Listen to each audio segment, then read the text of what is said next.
긴 편지라기보다는 설교에 가깝다라고 여러 번 말씀을 드렸습니다. 오히려 인사말도 없이 시작하는 그 이례적인 편지글에서 시작되는 안부도 없이 설교의 형태로 시작되어진다는 것이죠. 끝부분의 편지의 형식을 약간 보이기도 하지만 현대의 주석가들은 그렇게 설교로 보는 경향이 더 많습니다. 설교자의 논조, 그 논조는 이제 절정을 향하는 것이죠. 구약의 여러 제사 제도와 제사장들을 끌어들이고 옛 언약과 새 언약을 대조하고 그렇게 여러 가지로 더 좋은 것, 곧 예수를 설명하던 설교자는 우리 오늘 본문에 있는 12장 바로 앞에 11장에 들어서서 믿음에 호소합니다.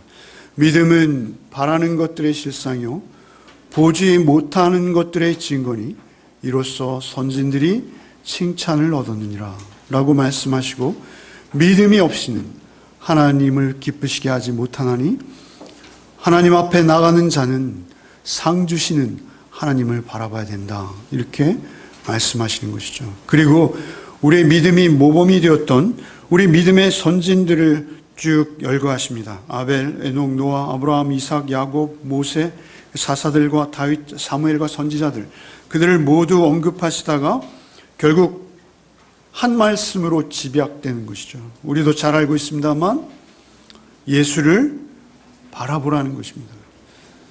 사실 우리 그리스도인의 삶, 우리가 소위 예수를 믿고 예수를 쫓는다는 우리의 삶 속에서 가장 문제가 되는 것, 그리고 우리의 삶에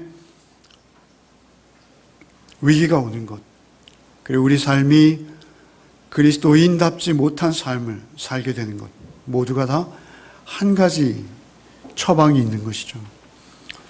만병통치라고 해야 할까요? 예수를 바라보자, 여기로 가는 것입니다. 오늘 우리 본문을 한 절 한 절 같이 묵상하면서 그 말씀을 나누겠습니다. 1절 말씀 다시 한번 읽겠습니다.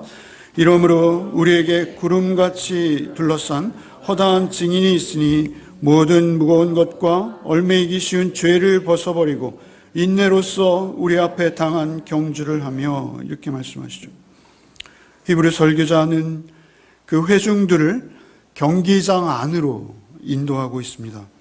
그 경기장은 달리기입니다. 육상 경기가 열리는 것이죠. 구름같이 둘러싼 허다한 관중들이 빼곡히 모여 있습니다.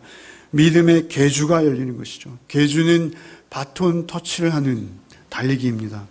우리 초등학교 때 운동장에서 학부모들과 함께 뛰던 그 계주이죠. 그런데 이 계주는 놀랍게도 그 뛰는 구간이 마라톤과 흡사한 것이죠. 그 구간이 인생을 마라톤에 비유하기도 합니다만 그런 성공을 향해서 달려가는 것이 아니라 예수께서 우리를 인도하시고자 하시는 그곳을 향해서 마라톤과 같이 우리는 달려야 하는 것이죠. 그런데 청중들은 마지막 주자로 서 있다는 것입니다. 믿음의 계주는 그 믿음이 전승되어야 하고 그 믿음이 계속 이어져야 하는 것입니다. 그 믿음의 전승을 위해서 우리가 출발선에 선 것이죠. 내가 차례가 된 것입니다. 이제 바톤을 물려받은 것이죠. 아벨과 에녹과의 소환, 노아로부터 아브라함으로부터 계속 이어지던 바톤이 이제 내 손에 들린 것입니다. 이전의 주자들은 관중석에 앉아있다 합니다. 달리기를 완주하면 그들은 선수석에 있는 것이 아니라 관중석에 앉아서 우리가 잘 달리기를 고대하면서 우리를 지켜보고 우리를 응원한다는 것이죠. 이러므로 우리에게 구름같이 둘러싼 허다한 증인들이 있으니 이제 날은 저물어가고 회중은 몫이 지쳤습니다. 그런데 달려야 하는 것이죠. 금요일 우리가 함께 나누었습니다만 그 관중석에 앉아있는 우리 믿음의 선배들이 우리를 향해서 응원하고 있습니다. 아벨은 뭐라 할까요? 금요일. 네? 제사 잘 드려. 예, 맞습니다. 제사 바른 예물로 드려, 이렇게 말씀하시는 것이죠. 어린 양, 바른 예물, 너희들 제사 드릴 때 진정한 예물 드려, 이렇게 말씀하시는 것입니다. 노아는 뭐라 할까요? 예, 방주를 잘 지어. 방주를 잘 지어. 아무리 조롱해도 방주 짓기를 멈추지 마. 이렇게 우리에게 말씀하고 있는 것이죠. 그런가 하면 아브라함은 뭐라 할까요? 아브라함은 약속이 당장 이루어지지 않아도 반드시 이루어질 거야. 하나님의 약속이야. 하나님의 약속은 결국 이루어지고 만다. 이루어져. 막 이렇게 소리를 우리를 향해서 지르고 있는 것이죠. 모세는 뭐라고 지를까요? 모세는 이 세상에 너희가 손에 쥔 것, 너희의 신분, 너희의 인기, 너희의 부, 너희의 지위 아무것도 아니야. 오히려 광야나 빈들에 있는 것이 더 나을 수 있어. 하나님 손에 붙들기를 기다려. 우리에게 그렇게 소리치고 있지 않을까요? 만약 이런 성경의 말씀들이 우리의 귀에 쟁쟁이 들려온다면 우리는 분명히 홈 경기를 지금 치르고 있는 것입니다. 우리의 관중 속에 우리가 잘 아는 얼굴들이 있는 것이죠.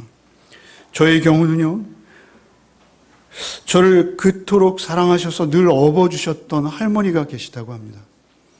저는 얼굴도 기억하지 못해요. 그런데 그 할머니께서 저를 너무 많이 업어주셔서 제 다리가 바깥으로 휘었다.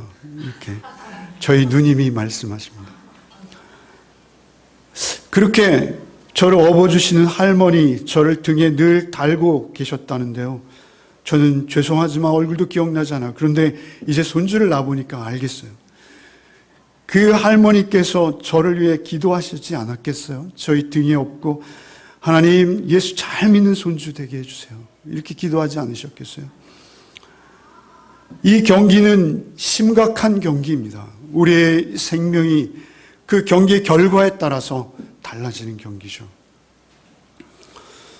관중석에는 아마 바울 사도도 계셨을 것이죠. 바울 사도께서는 디모데에게 이런 말씀을 남기셨어요. 디모데 후서 4장 7절 이하에 나는 선한 싸움을 싸우고 나의 달려갈 길을 마치고 믿음을 지켰으니, 달려갈 길은 믿음이라는 거예요. 달려갈 길을 마치고 믿음을 지켰으니 이제후로는 나를 위하여 의의 면류관이 예비되었으므로 주 곧 의로우신 재판장이 그날에 내게 주실 것이며 내게만 아니라 주의 나타나심을 사모하는 모든 자에게 도니라.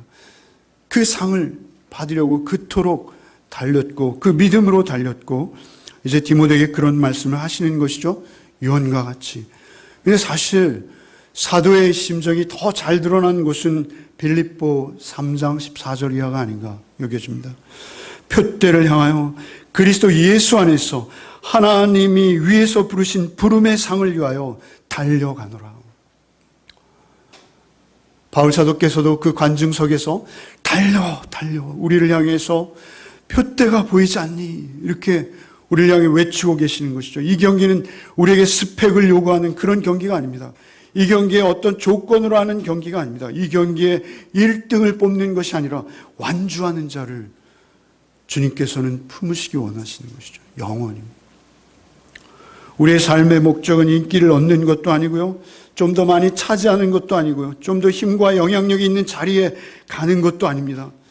여가를 좀 더 많이 즐기는 것도 아니고요. 세상에는 몇 가지 종목으로 우리의 성공과 실패를 저울질합니다. 그러나 우리의 삶의 목적은 전혀 다릅니다. 그의 삶과는 전혀 다른 것이죠. 예수 닮기를 사모하는 것입니다. 예수께서 우리를 사랑하신 그 사랑을 쫓아서 하나님의 형상을 회복하는 것이요 정의와 공의를 행하며 주의 사랑을 전하는 것입니다. 그것을 우리의 삶에 드러내는 것입니다.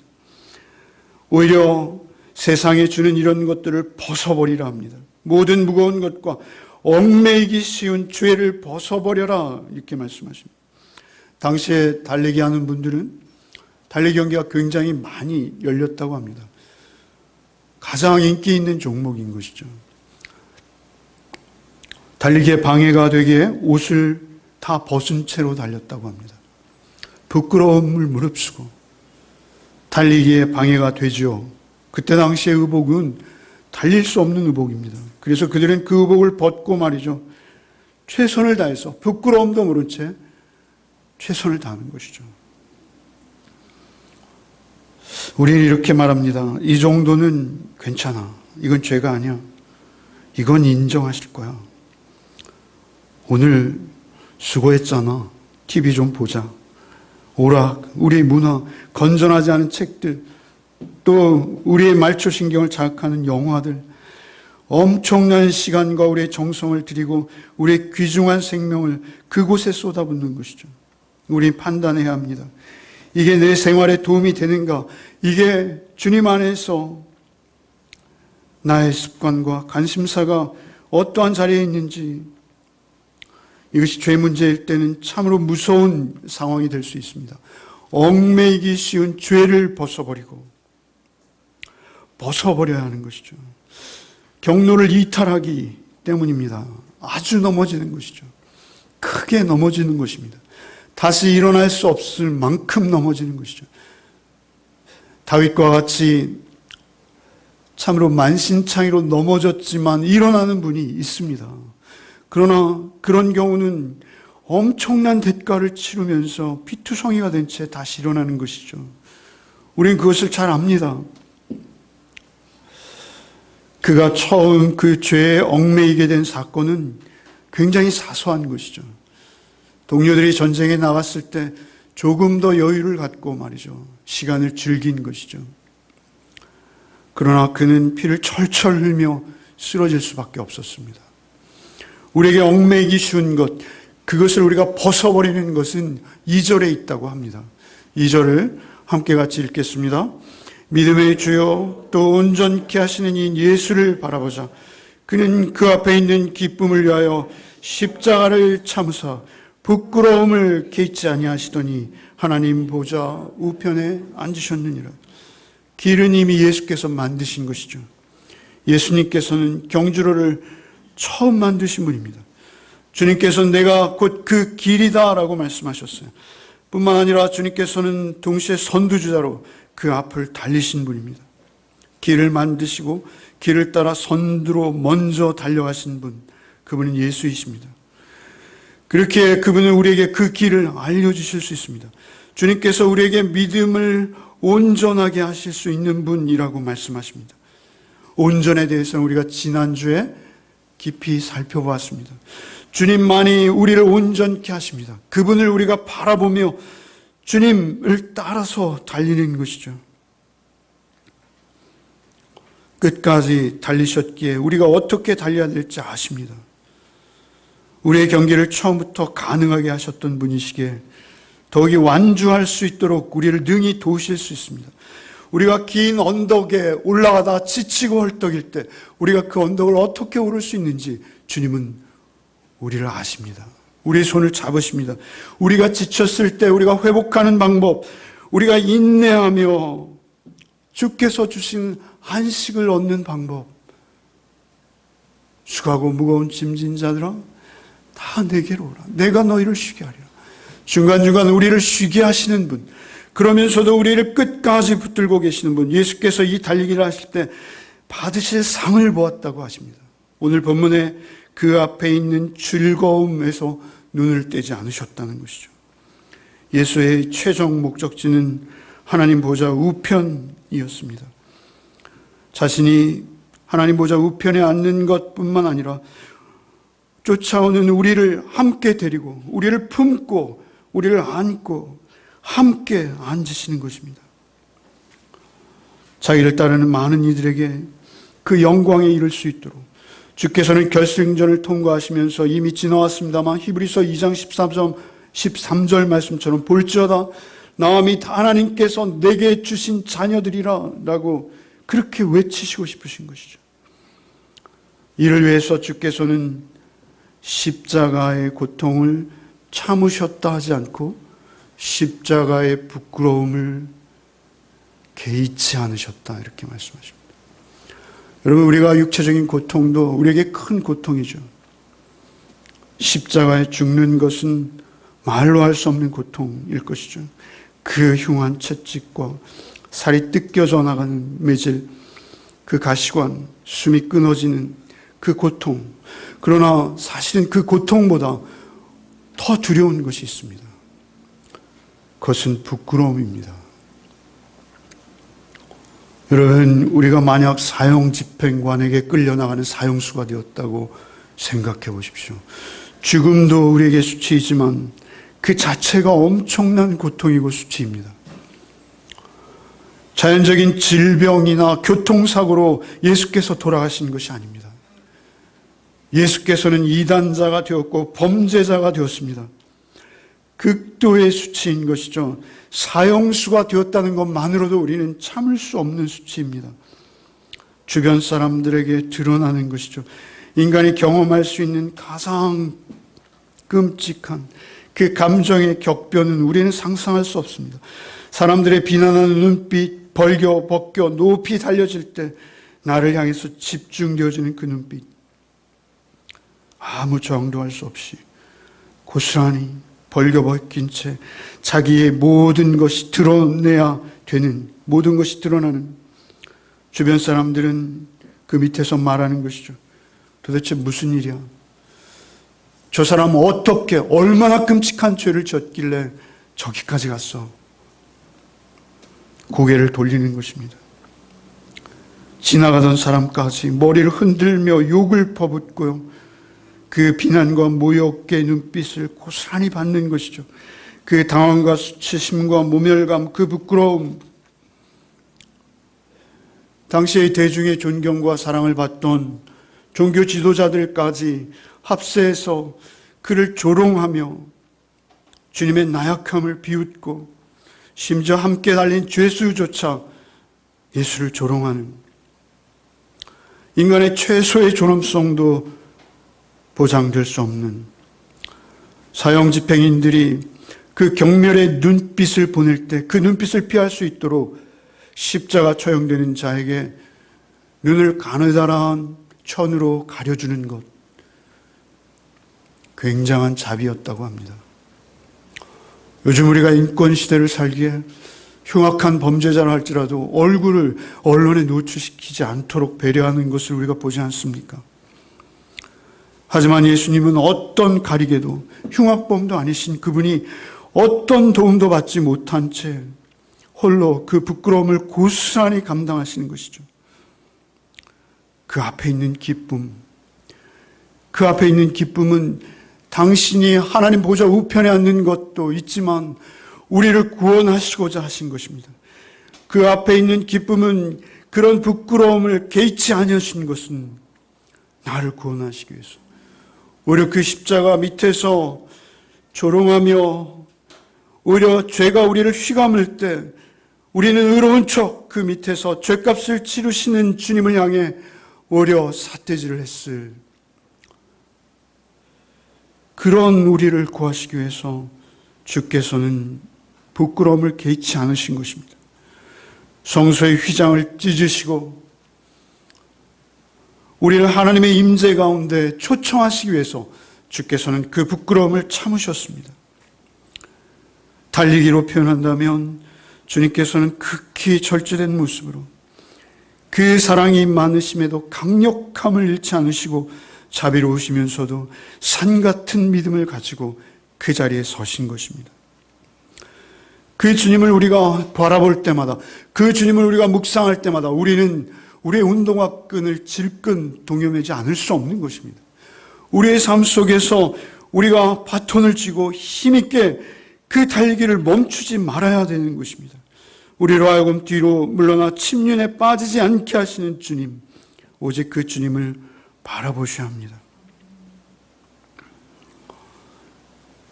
우리의 근육이 경련하고 우리의 숨이 거칠어지고 우리가 극도의 피곤함에 빠졌을 때, 시합을 끝까지 달리지 못할까 봐 겁세에 질려 있을 때 우리는 주님을 바라봐야 합니다. 우리가 임하는 이 경주가 기쁨인데도 불구하고 왜 이렇게 나에게만 힘들고 고통스러울까? 라는 불평이 우리에게 가득 찰 때 우리 주님을 바라봐야 합니다. 3절을 같이 읽겠습니다. 너희가 피곤하여 낙심하지 않기 위하여 죄인들이 이같이 자기에게 거역한 일을 참으신 일을 생각하라. 2절에서 예수를 바라보라 권고하신 설교자는 이제 주님을 생각하라 이렇게 하십니다. 바라보는 것, 생각하는 것 도대체 무엇일까요? 오직 우리가 말씀을 통해서만 예수를 만날 수 있습니다. 늘 강조하고 말씀드리는 말씀이 육신이 되어서 요한복음 1장 14절 말씀이 육신이 되어 우리 가운데 거하시며 예수를 우리가 바라보고 우리가 예수를 깊이 생각하는 것은 말씀을 통해서만 가능합니다. 우리의 가슴이 뜨거워져야 합니다. 말씀이 우리를 달구어 주셔야 합니다. 예수님의 두 제자가 예수님을 쫓다가 그만 경기를 중단해 버렸습니다. 너무나 힘들고 도대체 아닌 것 같아서 오히려 예수께서 부활하신 바로 그날 그들은 예루살렘을 등지고 고향으로 터덜터덜 지치고 낙담해서 걷고 있는 것이죠. 우리가 잘 아는 누가복음 24장의 두 제자의 엠마오로 가는 두 제자의 모습입니다. 그때 부활하신 주께서 그들을 찾아오십니다. 무슨 대화를 하는지 물으시고요. 그러자 두 사람이 슬픈 빛을 띠고 머물러 섰다 이렇게 말하죠. 경주를 멈추고 달리기에 지쳐서 서버린 것이죠. 아니요, 고향을 향해서 가는 것입니다. 교회를 떠난 것이죠. 믿음을 저버린 것이죠. 신앙을 버린 것입니다. 예수께서 그들의 지친 영혼을 향해서 말씀하십니다. 누가복음 24장 27절 이에 모세와 모든 선지자를 글 시작하여 모든 성경에 쓴 바 자기에 관한 것을 자세히 설명하시니라. 자기에게 관한 것을 자세히 설명하시기 시작하시고 그 설명을 마치시며 예수께서 식탁에서 떡을 떼어서 그들에게 나눠주사 그들에게 초월적인 초자연적인 놀라운 현상이 나타난 것이죠. 그의 가슴이 뜨거워졌습니다. 그러나 예수는 보이지 않았습니다. 그들이 이렇게 말하는 것이죠. 그들이 서로 말하되 길에서 우리에게 말씀하시고 우리에게 성경을 풀어주실 때 우리 속에서 마음이 뜨겁지 아니하더냐. 그들이 하나님의 말씀 속에서 예수 그리스도의 살아계심을 본 것입니다. 예수는 분명히 십자가에 죽었어요. 그런데 그들이 그 실망하고 실패해서 돌아가는 그 길에서 예수의 살아계심을 본 거예요. 그래서 그들이 예루살렘으로 180도 방향을 바꾸는 것입니다. 예루살렘으로 그들이 다시 들어왔을 때 그들은 드디어 예수님을 배웁게 되는 것이죠. 살아계신 예수님을 배우는 것입니다. 여러분, 이것은 초자연적인 경험입니다. 여러분, 이것은 성령께서 주시지 않으면 우리 홀로 경험할 수 없는 것입니다. 우리가 기도할 때, 우리가 그 경주의 길에서 냉랭해졌을 때 우리도 말씀을 붙들고 주님을 뵙기를 소원하며 그 회복을 위해서 기도하는 간절함으로 성령께서 우리에게 성경의 말씀을 열어주시기를 간구해야 할 것입니다. 우리가 큐티하며 날마다 묵상하는 교회라 하지만 우리가 날마다 그 경험하지 않고 우리의 믿음의 분량대로밖에 우리가 살 수 없기에 우리는 그 믿음의 분량을 늘 구해야 합니다. 성경을 열 때마다 주님을 만나는 것이죠.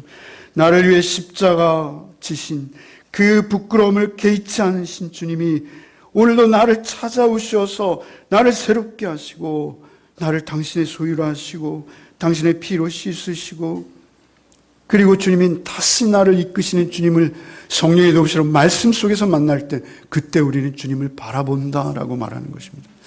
그때 우리는 주님을 생각한다라고 말하는 것입니다. 그때 우리는 세상이 줄 수 없는 기쁨과 세상에서 경험할 수 없는 평안과 주님의 능력을 우리를 새롭게 하시고 깨끗하게 세우시는 주님을 경험하게 되실 것이죠. 우리는 지친 몸으로 그러나 경주를 합니다. 여러분, 오늘 본문에 있는 12장 1절로 3절 말씀이 조금 더 나아가 12장 12절 13절 말씀 같이 한번 읽어보실까요? 그러므로 피곤한 손과 연약한 무릎을 일으켜 세우고 너희 발을 위하여 곧은 길을 만들어 저는 다리로 하여금 어그러지지 않고 고침을 받게 하라. 3절에서도 피곤하여 낙심하지 않기 위하여 라고 말씀하셨는데요. 12절 13절에서 더 구체적으로 말씀하십니다. 피곤한 손과 연약한 무릎을 일으켜 세우고 너희 발을 위하여 곧은 길을 만들어 저는 다리 어그러지지 않고 힘이 다 빠져버렸어요. 우리의 스텝이 꼬이는 거예요. 어그러지지 않고 고침을 받게 하라. 우리가 그냥 평범하게 살면 우리는 이토록 피곤하지 않을 수 있습니다. 그러나 우리가 기독교인의 삶을 산다면 피곤할 수밖에 없습니다. 우리가 진실하게 신앙생활을 하려고 하면 할수록 우리는 더욱 피곤해집니다. 기독교인이 갖지 말아야 될 직업이 있습니다. 기독교인에게 하지 말아야 될 거래가 있습니다. 기독교인은 승진의 기회가 왔음에도 그 과정을 준수하기 위해서 때로는 포기해야 될 때도 있는 것입니다. 가담하지 말아야 될 계획이 있고요. 때로는 가족들에게조차 외면당할 수 있습니다. 때로는 분명 손해를 보는 것이 확실하지만 예수를 증거하지 않으면 안 되는 자리가 있습니다. 우리의 신분을 분명히 해야 될 때가 있습니다. 많은 예배들이 있고요. 기도하는 것은 또 얼마나 힘든지요. 우리가 그저 원하는 것을 기도하는 것이 아니라 주님 앞에 그리스도인답게 살기 위해 기도한다면 우리는 노동보다 힘든 자리가 기도의 자리가 될 수 있습니다. 자원하는 마음으로 자기 십자가를 지고 부담을 스스로 안고 가야 하는 것이죠. 오히려 고맙다는 말 기대할 수도 없습니다. 오히려 불편해하는 사람들을 우리가 섬겨야 될 때도 있는 것이고요. 그저 교회를 쇼핑하듯이 둘러보고 그리고 또 교회를 통해서 뭔가 자기에게 유익이 되는 것만을 구하려 하는 그러한 분들도 우리가 많이 마주치게 되는 것이죠. 우리를 지치게 합니다. 그런가 하면 그리스도인이 아니었다면 우리가 그렇게 갈등하지 않아도 되는 우리 자신들의 문제가 있습니다. 우리 안에 우리의 욕망, 우리의 죄로 인해서 우리가 얼마나 지치고 힘이 드는지요. 언제나 그리스도인들이 겪는 그 어려움은 동일합니다. 언제든지 교회를 떠나고 싶은 마음, 오히려 조용히 아무도 모르는 사이에 서서히 교회를 떠나고 싶은 마음, 평생 아주 성실하게 헌신하시던 분들, 정작 목적지가 바로 앞에 있는데 그 헌금하는 모습, 그 섬기는 모습이 참으로 아름답고 고다 보이던 그들조차도 복도 상도 받지 못한 채 오히려 상처만을 안고 교회를 등지는 모습을 많이 봅니다. 히브리 설교자는 예수님의 모범을 기억하라고 합니다. 오늘 보면 바로 밑에 4절에 보시면 너희가 죄와 싸우되 아직 피 흘리기까지는 대항하지 아니하였다 이렇게 말씀하세요. 이것은 권투 경기 용어입니다. 순교하는 것도 아닌데 말이죠. 우리가 가장 소중한 것을 얻기 위해서 우리 아무것도 아닌 것들을 우리가 포기할 수 있는 것인데 말이죠. 우리는 그 경기를 끝까지 완주하는 것, 그것이 우리의 목적입니다. 오색 깃발이 휘날리고 경기장이 군중들로 가득 차 있죠. 히브리 설교자는 다소 다른 이미지를 도입합니다. 절룩거리는 경기장. 우리가 본 본문에 여러분 마라톤 대회가 열리면요, 현장에 가보신 적이 있으신지 모르겠습니다만 TV에 몇몇 선수들은 굉장히 날렵한 몸매로 잘 달립니다. 그리고 카메라는 전적으로 그들만 비추죠. 그들만 계속 등장하는 것이죠. 그래서 그들만 알려집니다. 그들만 포장되어지죠. 그들이 이룬 것 굉장하죠. 그러나 히브리서의 저자는요, 그 뒤에 있는 분들에게 관심을 갖습니다. 히브리 저자는 12절, 13절 말씀은 분명히 그 뒤에 다른 부류가 있다는 것입니다. 수천 명이 뛰는데요, 그 중계권에 들지 못하는 사람, 뒤에 처진 사람, 뻣뻣한 다리, 배가 나오고요, 틈만 나면 물을 들이키고요, 중간에 심지어는 멈추어 서서 가쁜 숨을 몰아쉬고요, 겨우 다시 발을 떼는 듯 하다가 또다시 멈추고요. 간간히 목발을 짚은 자도 있고요. 휠체어를 의지하는 그런 분들도 있습니다. 더위에 지치고 기진해서 아예 바닥에 앉아버리고요. 심지어 실신하는 사람도 있습니다. 그러나 히브리서 기자는, 설교자는 말이죠, 그 앞선 경쟁자들보다 후방에 있는 그들을 더 주목합니다. 발이 어그러지고 바르게 뛸 수조차 없는 그 사람들, 약하고 주눅들고 몸이 불편한 선수들, 그 피곤한 손과 연약한 무릎을 세워라. 세워라.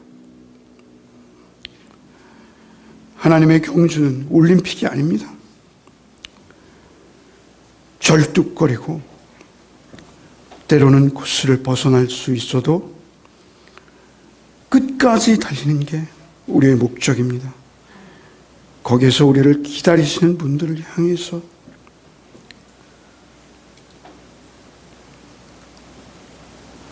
더 이상 못 뛰겠어요. 이제 그만 뛰겠어요. 다른 선수를 좀 알아보세요. 이런 말이 나올 때도 히브리 기자는 뛰라고 하십니다.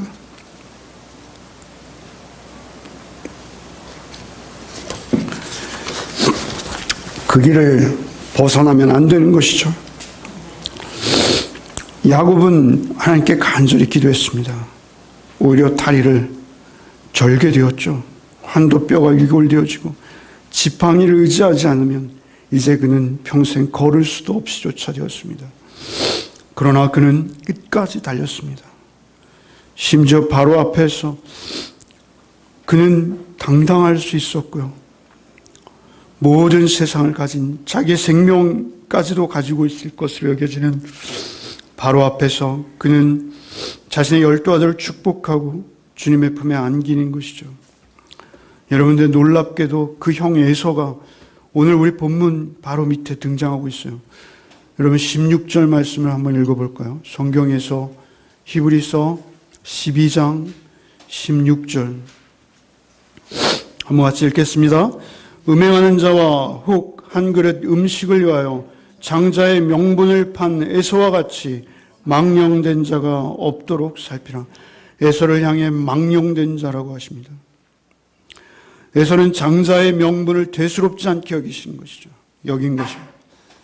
믿음은 말이죠, 보이지 않는 것들의 실상입니다. 그 장자의 명분보다 그는 너무 피곤하고 배가 고프고 그 장자권에는 관심도 없고,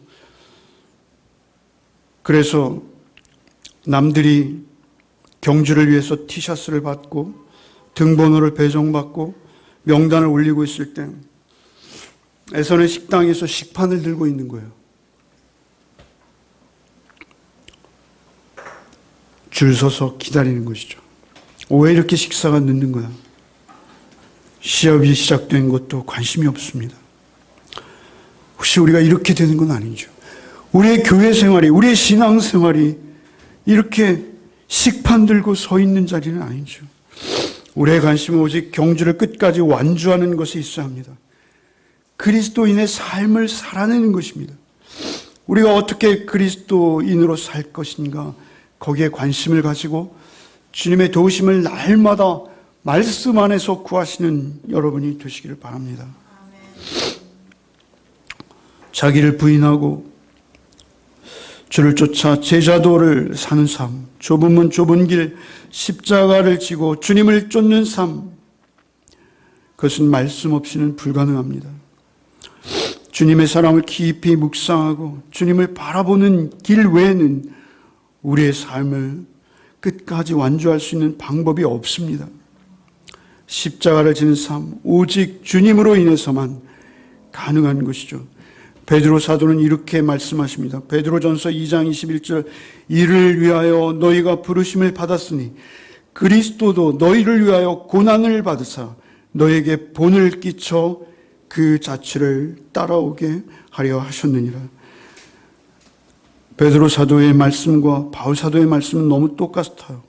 이미 제가 읽어드렸습니다만 바울 사도 빌립보서 3장 12절 이하에 이미 내가 얻었다 함도 아니고 온전히 이루었다 함도 아니라 오직 내가 그리스도 예수께 잡힌 바 된 그것을 잡으려고 달려가노라. 형제들아, 나는 아직 내가 잡은 줄로 여기지 아니하고 오직 한 일, 즉 뒤에 있는 것은 잊어버리고 앞에 있는 것을 잡으려고 표대를 향하여 그리스도 예수 안에서 하나님이 위에서 부르신 부름의 상을 위하여 달려가노라. 형제들아, 나는 아직 내가 잡은 줄로 여기지 아니하고. 여러분, 요즘 우리가 같이 신앙생활하는 어떤 사람들은요, 자기들만 다 잡은 것 같이, 자기들만 다 소유한 것 같이, 자기들만 홀로 기쁨이 충만한 것 같이 그렇게 말합니다. 그렇게 여깁니다. 그러나 바울 사도께서는 반대로 말씀하십니다. 오히려 두렵고 떨림으로 말이죠. 내가 잡은 줄로 여기지 아니하고 오직 한 일, 뒤의 것은 잊어버리고 앞의 것을 잡으려 쫓아가노라. 뒤돌아서지 마십시오. 여러분, 앞으로 달려나가십시오. 주님께서 우리를 이끄실 줄 믿습니다. 주님께서 우리의 손을 놓지 않으시고 우리를 인도해 주실 것입니다. 그 길이 협착하고 비록 찾는 이가 없으나 주님은 우리를 끝까지 인도하실 줄 믿습니다.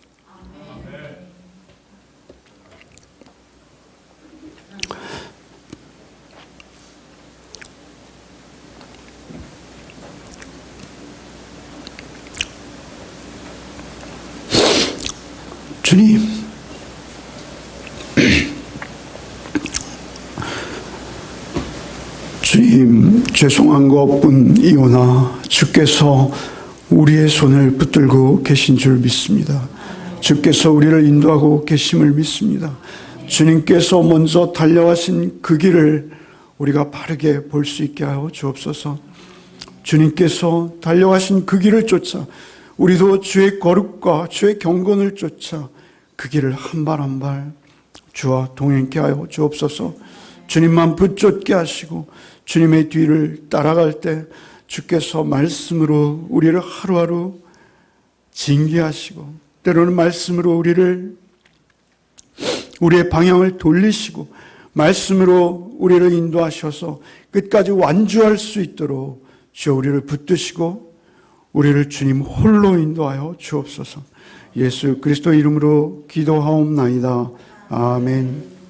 이제는 우리 구주 예수 그리스도의 은혜와 하나님 아버지의 우리가 다 알 수 없는 그 사랑과 성령의 교통, 감화, 충만케 하시는 은총이 오직 예수 그리스도만을 바라보며 우리의 구원을 위해 부끄러움을 개의치 아니하신 주님을 쫓는 삶을 살기로 결단하는 우리 가족들 위해 이제로부터 영원토록 함께 계실지어다. 아멘.